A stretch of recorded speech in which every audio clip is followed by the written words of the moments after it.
Hello everyone, मैं हूँ गुलजार और स्वागत है आपका Bharat the learning spot Hindi में। तो इस वीडियो में हम पढ़ेंगे राज्यसभा के लिए चुनाव का जो प्रोसेस रहता है वो। ठीक है, लोकसभा के और राज्य विधानसभाओं के हम पढ़ चुके हैं।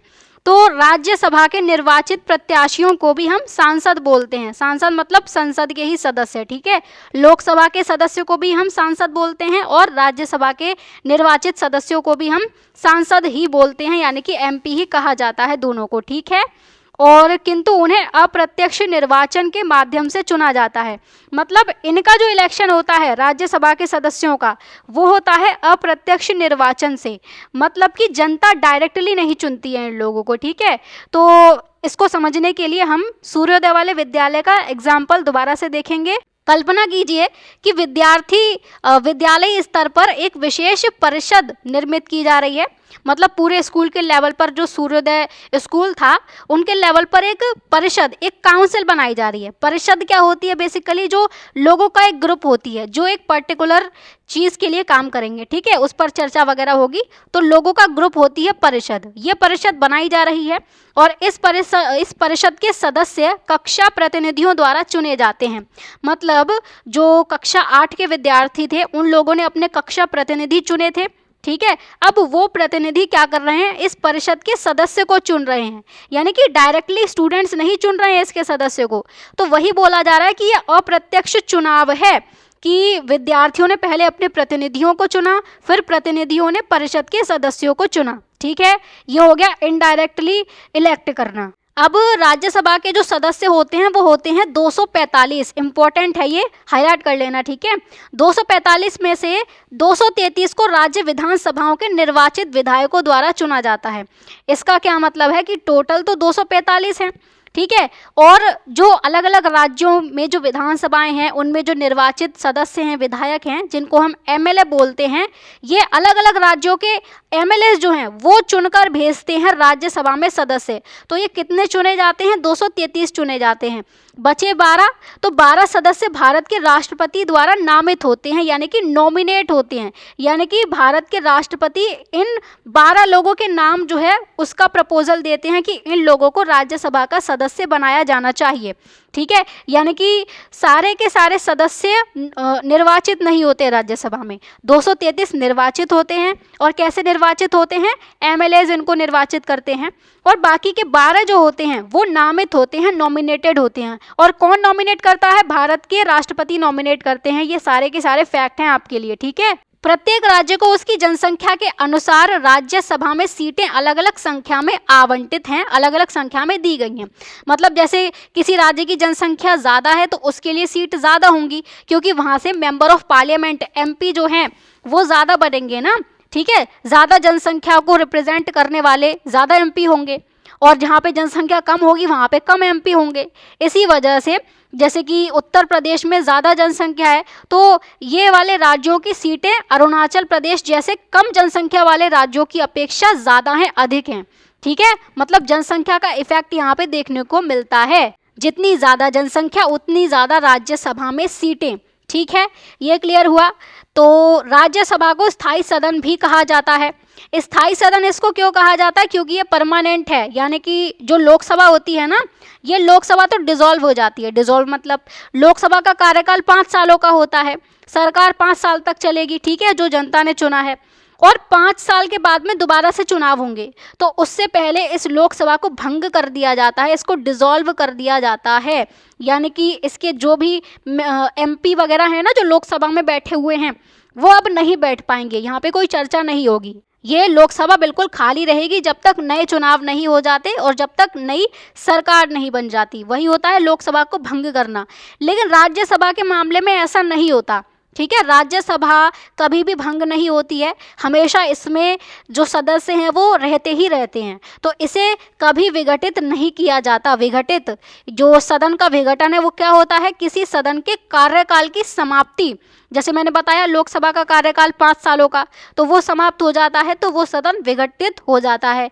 या अन्य संवैधानिक कारण से समाप्ति हो जाना, जैसे कि लोकसभा लोकसभा का जो कार्यकाल है, अगर कार्यकाल से पहले वो समाप्त हो जाए, जो कि संविधान में बताए गए हैं कारण, जैसे कि अगर सरकार बहुमत खो दे, ठीक है, क्योंकि सरकार जो बनी है वो बहुमत से ही बनी है, बहुमत खो देगी तो बहुमत कैसे खोएगी कि जो एमपीज थे उस पार्टी से रिजाइन कर दें, उस पार्टी का समर्थन ना दें, ठीक है, तो वो बहुमत खो दे, सरकार ना बन पाए, गठबंधन से अगर सरकार बनी थी तो वो गठबंधन टूट जाए।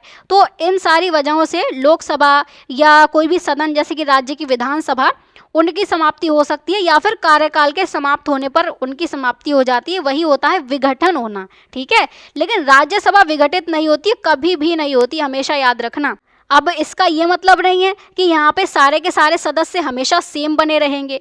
इसमें राज्यसभा के सदस्य का कार्यकाल होता है, लोकसभा का पूरा कार्यकाल होता है 5 साल का, लेकिन यहाँ पे राज्यसभा के जो सदस्य हैं, अलग अलग मेंबर ऑफ पार्लियामेंट जो बन रहे हैं ना, उनका कार्यकाल 6 साल का होता है, याद रखना, ठीक है। हर 2 वर्षों में इसके 1/3 सदस्य रिटायर हो जाते हैं, सेवानिवृत्त यानी रिटायर, और नए सदस्य चुने जाते हैं हर 2 सालों में। जैसे ये 2 साल हो गई, और 2 साल मिलाएंगे तो 4 साल, और 2 साल मिलाएंगे तो 6 साल। अब हर 2 साल पर 1/3 जो सदस्य हैं उनका निर्वाचन किया जा रहा है, ठीक है।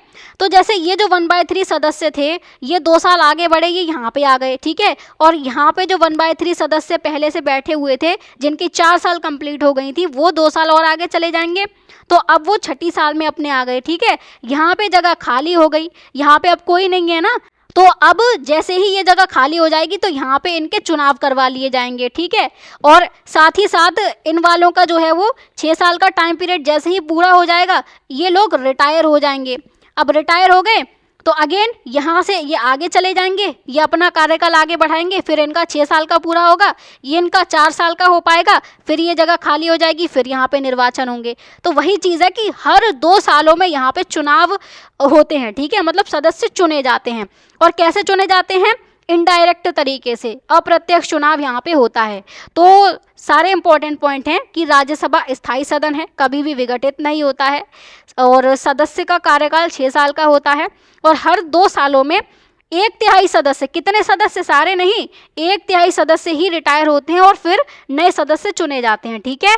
यद्यपि मतदान प्रक्रिया में अंतर होता है। लोकसभा के लिए मतदान जो कैसे हो रहे थे, इलेक्शन कैसे हो रहे थे कि डायरेक्टली जनता उनको चुन रही थी, जिसको सबसे ज़्यादा वोट मिल रहे थे वो एमपी बन रहा था अपने इलाके में, ठीक है। लेकिन इसमें सिस्टम अलग है, इसमें एकल संक्रमणीय मत प्रणाली का यूज़ किया जाता है। एकल मतलब कि सिंगल, संक्रमणीय मतलब कि ट्रांसफरेबल, मतलब कि इसमें वोट्स को जो है वो ट्रांसफ़र किया जाता है। ये सिस्टम अलग होता है, मत यानी कि वोट और प्रणाली यानी कि सिस्टम, ठीक है। सिंगल ट्रांसफरेबल वोट सिस्टम ये होता है, ये एक विशेष विधि होती है एकल संक्रमणीय मत प्रणाली। इसमें बेसिकली क्या होता है ना कि ऐसा नहीं है कि जो सबसे ज़्यादा जैसे वोट मिलेंगे वो जीत जाएगा, ये सिस्टम नहीं होता।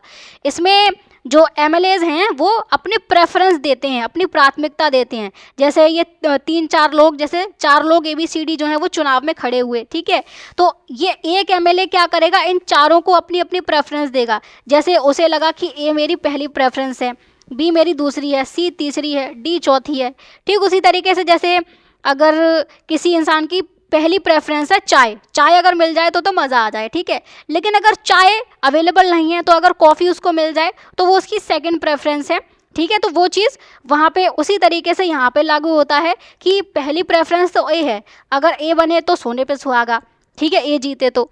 लेकिन अगर A को इतने वोट नहीं मिल पाते हैं कि ये नहीं जीत पाता है, तो इसी एमएलए की दूसरी प्रेफरेंस जो होती है वो B होता है, ठीक है, दूसरे नंबर पे, वही तीसरे नंबर पे C, चौथे पे D, इस तरीके से होता है।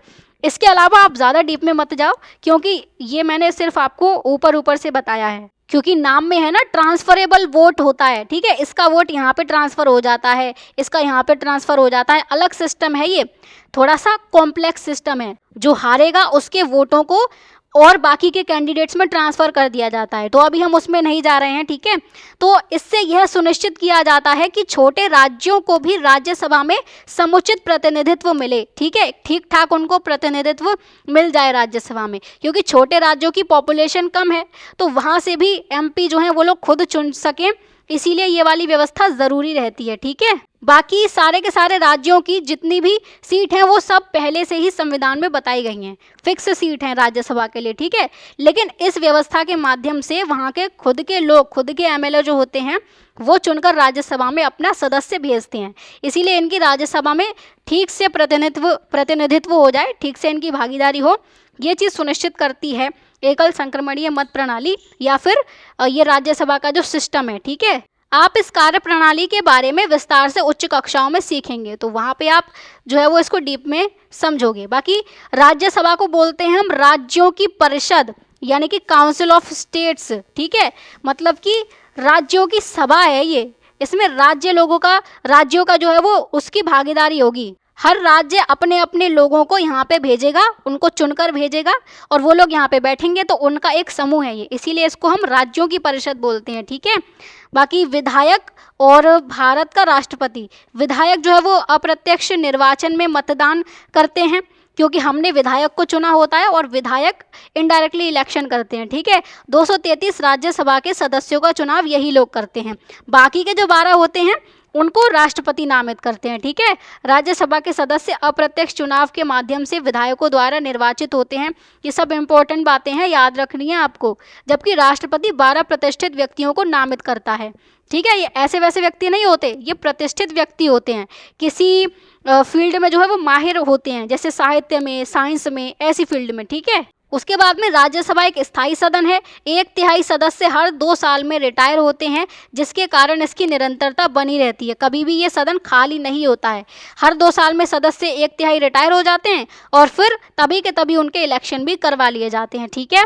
सीटों का आवंटन राज्यों की जनसंख्या के आधार पर किया गया है, ठीक है। उत्तर प्रदेश जैसे अधिक जनसंख्या वाले राज्यों को अधिक सीटें प्राप्त हैं। यहाँ पे ये यूपी में सबसे ज़्यादा पॉपुलेशन है, तो इसकी सीट जो है वो राज्यसभा में ज़्यादा है।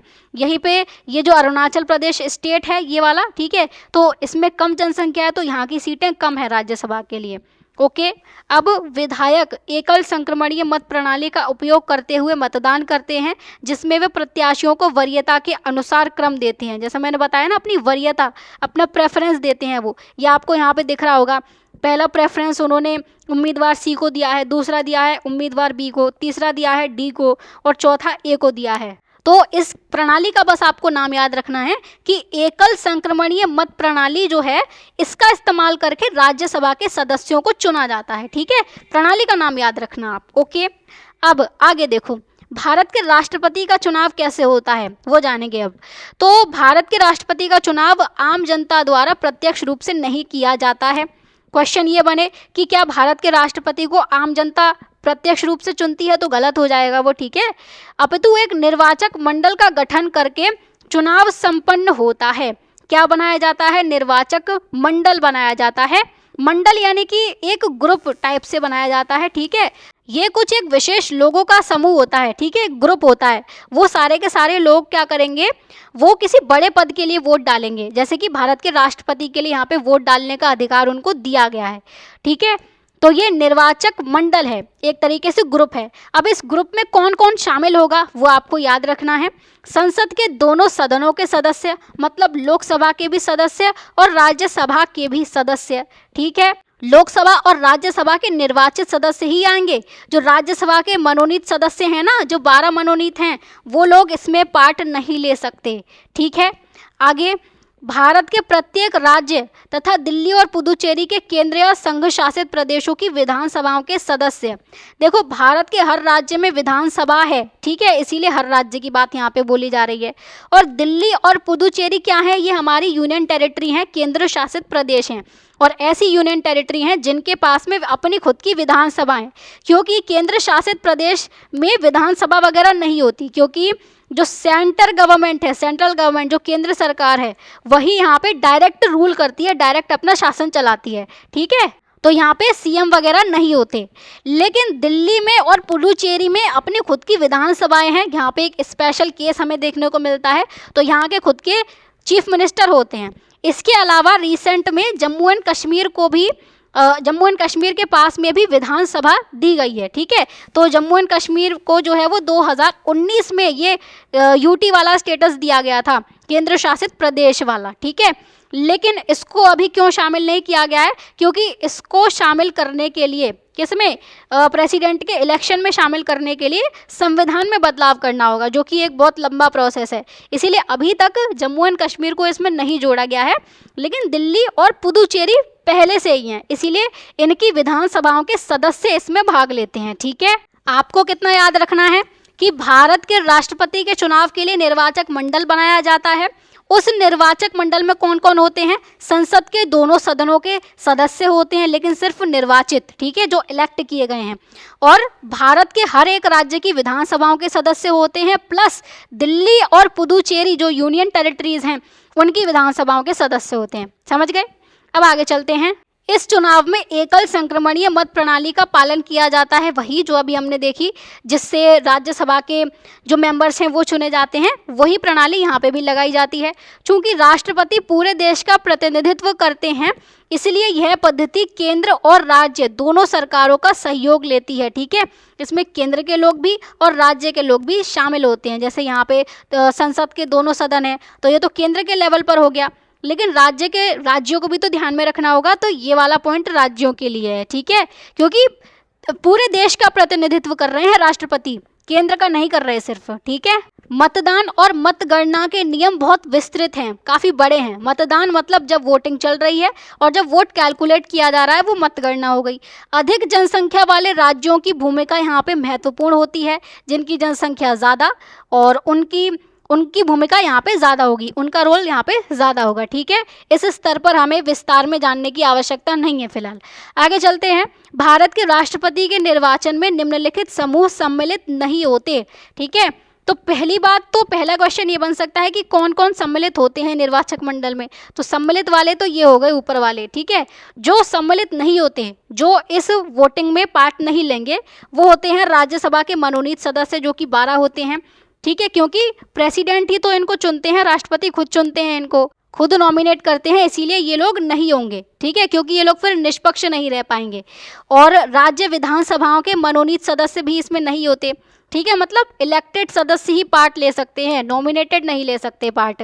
अब द्विसदनीय विधानमंडलों में विधान परिषदों के सदस्य, द्विसदनीय विधानमंडल क्या होता है? द्वि यानी कि 2, और सदनीय मतलब सदन यानी कि हाउस की बात हो रही है। ठीक है, तो ये वह प्रणाली है जिसमें विधायी निकाय जो है, विधायी निकाय मतलब कि जो कानून बनाने का काम करता है, उसको 2 अलग अलग सदनों में विभाजित किया जाता है। जैसे हमारी संसद को लोकसभा और राज्यसभा 2 सदनों में विभाजित किया गया है, वैसे ही स्टेट के लेवल पर जो है वो होती है राज्य विधानमंडल होता है। ठीक है, तो इस विधानमंडल को 2 पार्ट में डिवाइड किया जाता है, लेकिन ये हर राज्य में 2 पार्ट में डिवाइडेड नहीं है। फिलहाल तो एक होती है विधानसभा, ठीक है, और दूसरी होती है यहाँ पे दूसरी है विधान परिषद।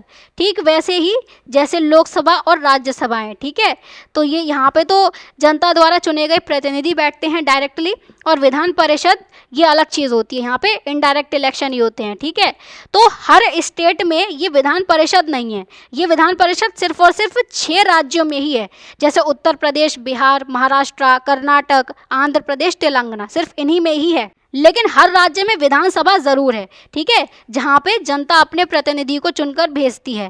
तो इसीलिए यहाँ पे बोला जा रहा है कि विधान परिषदों के सदस्य चाहे निर्वाचित हों चाहे मनोनीत हों, कोई भी इसमें पार्ट नहीं ले सकता राष्ट्रपति के निर्वाचन में, क्योंकि ये विधान परिषद सारे स्टेट्स के पास नहीं है ना, सिर्फ 6 ही राज्यों का फिर तो इसमें प्रतिनिधित्व हो जाएगा, सिर्फ 6 ही राज्य इसमें बांट लेंगे। इसीलिए इनको हमने निकाल ही दिया कि इन विधान परिषदों के सदस्य इसमें नहीं आएंगे।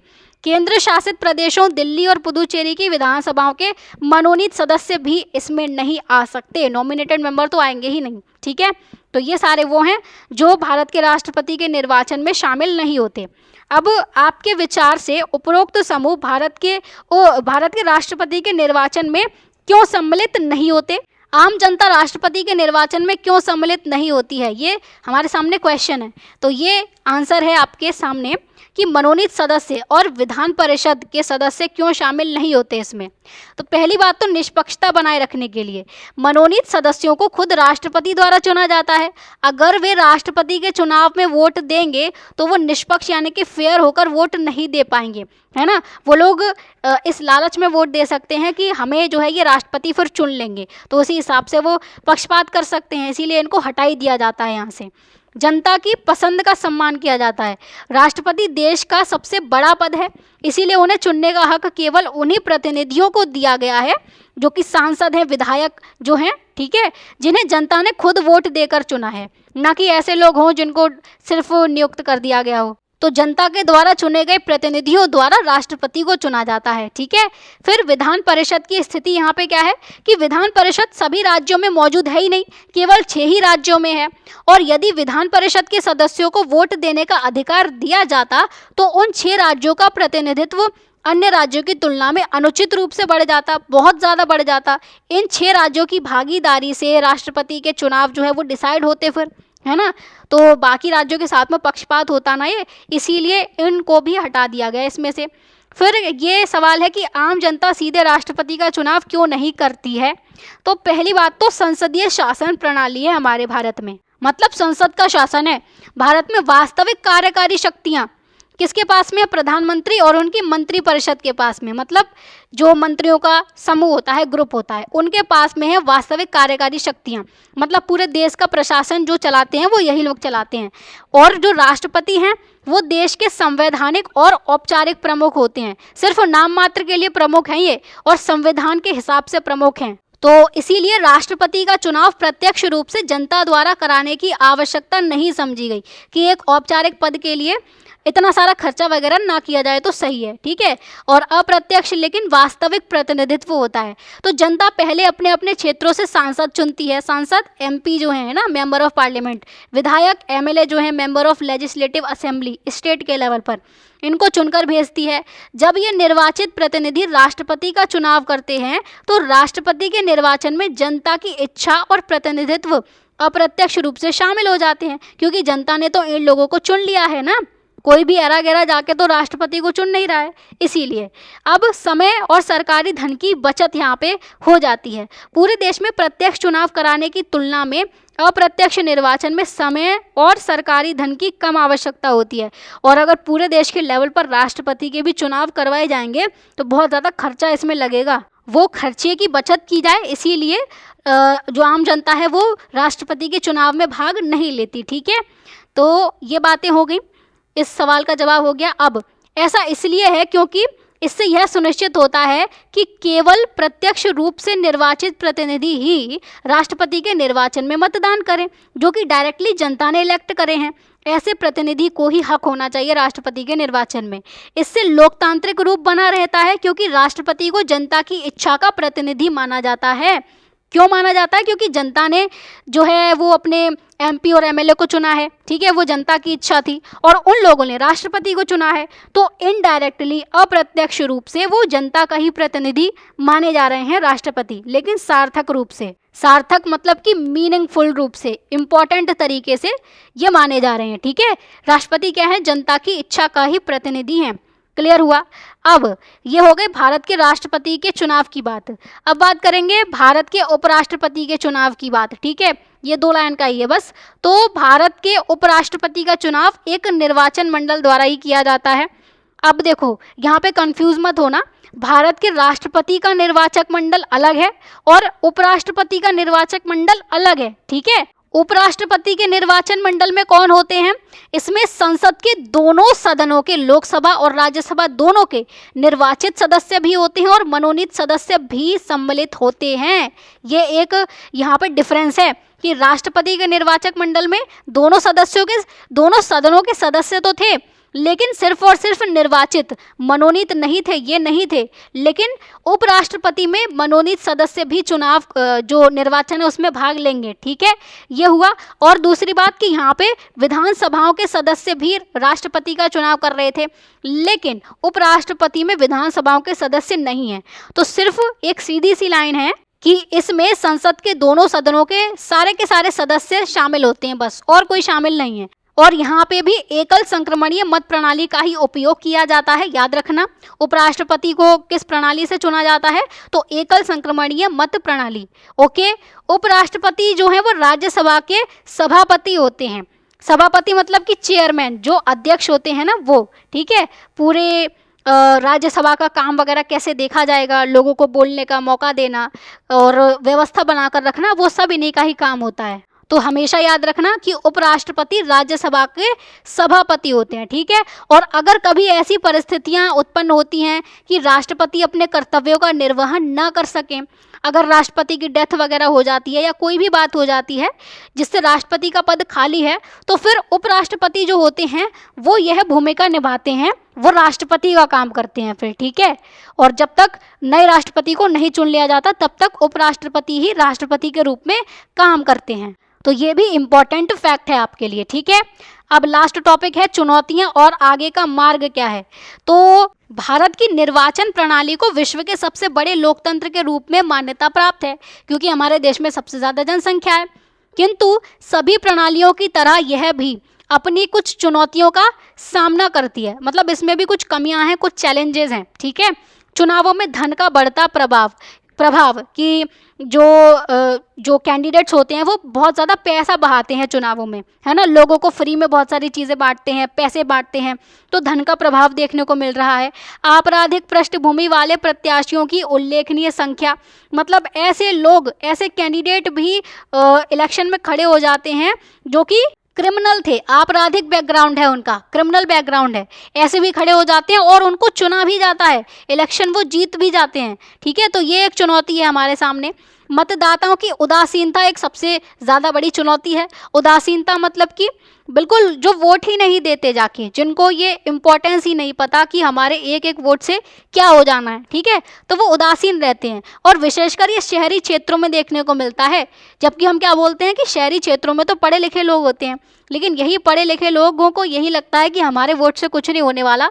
ये जब निर्वाचन प्रक्रिया चलती है तो छुट्टी मनाने के लिए निकल जाते हैं, ठीक है, इनको इम्पोर्टेंस ही नहीं पता होती, तो ये मतदान देते ही नहीं है। तो ये सारी चुनौतियां हमारे सामने खड़ी हुई हैं। तो ये समस्याएं हमारे लोकतंत्र की स्थिति को और भविष्य को लेकर महत्वपूर्ण प्रश्न उठाती हैं कि आखिर इसी तरीके से ये चलता रहा, पैसों का प्रभाव, क्रिमिनल एक्टिविटी ये चलती रही, तो लोकतंत्र आगे चलकर कैसा हो जाएगा, भविष्य कैसा होगा लोकतंत्र का, ये सवाल उठते हैं हमारे सामने, ठीक है।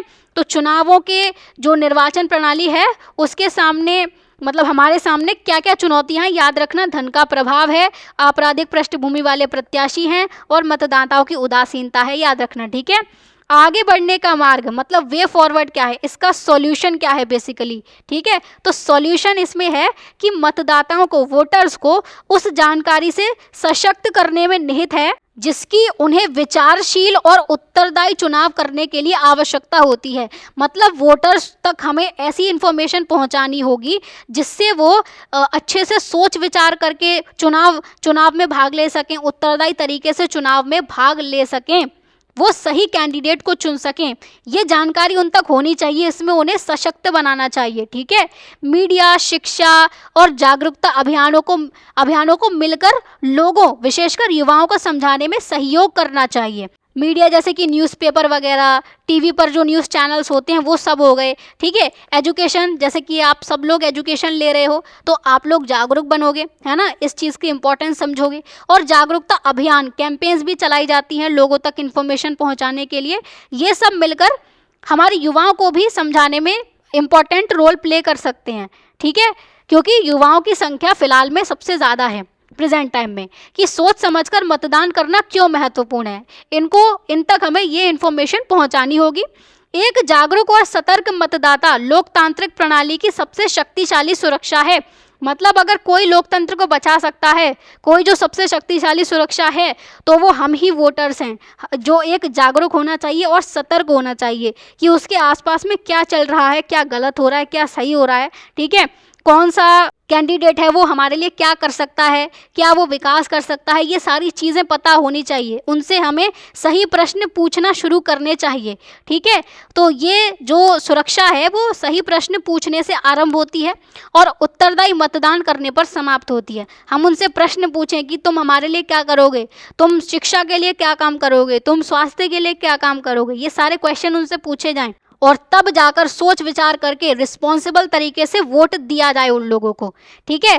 तभी हमारा लोकतंत्र जो है वो एक अच्छा लोकतंत्र बन सकता है। ओके, अब फाइनल हम देख ले रहे हैं चैप्टर का कंक्लूजन। आगे बढ़ने से पहले, सार्वभौमिक वयस्क मताधिकार भारतीय लोकतंत्र की आधारशिला है, फाउंडेशन है हमारी, ठीक है।